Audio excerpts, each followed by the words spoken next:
I think the movement can impact elections if you're looking at the runoff with Rahm Emanuel, and that is because Chicago has had a horrible 3-4 years of death in the black community, whether it's black on black crime or whether it was crime committed against blacks by other means. It can affect elections. It's going to affect them on the local and the state level. What it does nationally, that's remains to be seen, but I do see it having an impact on local and state elections. But it can only have that impact if they show up at the polls. Having the die-ins, the sit-ins, that's wonderful. It raises the awareness, but unless you get the people to the polls to vote, to voice their concerns, it will die out. Do you think that's a fault of the movement, or do you think that's just apathy on the part of those who may say that, yeah, I'm associated with it. I believe that Black Lives Matter. I'm tired of police brutality. But like there was a 30-year-old woman that I think Red Eye, which is a publication in Chicago yesterday, said, I looked up on social media and realized that I was supposed to vote today. And then I'm like, well, that's not going to happen because it's cold. I'm not going to get off of work in time. And, she just listed a laundry list of excuses. Do you think that we should lay that at the feet of this burgeoning movement to say that, well, you didn't impact elections enough, so this movement doesn't matter, when we've seen that nationally, the way it's been trending, even in the city of Orlando, elections just aren't as important as they should be? I think it's on the voters. I think it's the apathy. I think they're in the position where they're feeling like, I can support this cause, but what is going to happen from it? How does it benefit me? And then when your candidate doesn't win, then, people walk away with the feeling of, I put all this energy and time into this, why even go vote? The system's rigged. So you have a lot of people that don't even think their vote counts when they go down there and show up at the polls. So they use those excuses for a reason not to vote. It was raining, it was too dangerous out, rather than just addressing the issue of saying, I don't trust the candidates, and going to the forums and, meeting the candidates and telling them why they don't trust them and seeing what they're going to be offering them. They just use the excuses just to not go vote.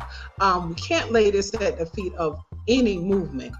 This has to be something that the voters want from the moment they walk out their front door and look into their community and they see things are happening. You can't force that on them. They have to want it. You can put it in front of them, but they have to want it. I've been voting since I was 18.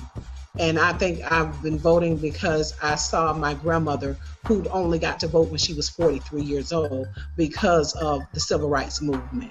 And to think that I'm sitting here at 43 and I've been voting over 20 years and she had to wait half her lifetime before she's able to cast her vote. I vote because she couldn't vote. And I vote because I'm engaged in the issues and I want a better community. I want a better place for my nieces, my nephews. For me, if I choose to have children, I want to leave it better than what I found it. So it has to be something that people want. You just can't push it on them. Let me ask you this in terms of Black Lives Matter and the movement. Again, black women tend to vote more than black men, or at a higher rate than black men. They volunteer on campaigns more than men. They make more phone calls when it comes to volunteering on those campaigns. Do you think if we saw more women at the forefront of this movement, and I'm not saying that they aren't, but do you think that may be a linchpin to get more African American women involved in the movement and to get them to serve, as, I don't know, I can't think of the word, but get them to serve as, for lack of a better term, the figurehead, to say that, we've been involved in this, we volunteer a lot, we're lending our time and energy. If we had more women at the forefront of this movement, then maybe we could push more people to exercise their right to democracy. I don't think it's necessarily I think we need to have more men leading. I think because it's not lucrative, they don't see the ROI on them investing their time into these campaigns personally, or going out and doing anything beyond, showing up at the polls, that they're not out there leading the way, unless you want to run for office like you did.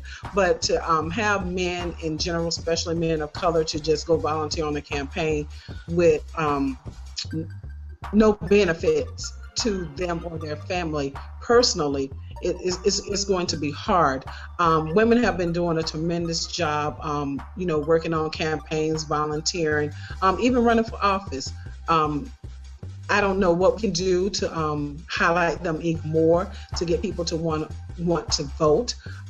People tend to follow what's popular when it comes to something like, oh, she's the first African American woman, or she's the first XYZ, to get them to the polls. We no longer have that anymore, so we're going to have to think of other ways. Maybe it's time for the men to step back up. During the civil rights movement, mostly you saw were men, even though we know there were women behind them and part of the movement. Maybe we need to go back to that, to show that, we are a strong unit, to show families out there voting, to make it the new it thing, make voting the new it thing. When Vote or Die started, that was the new it thing. So everybody ran to the polls because they wanted to be part of the Vote or Die movement. Maybe we have to think of another movement to have to get people engaged.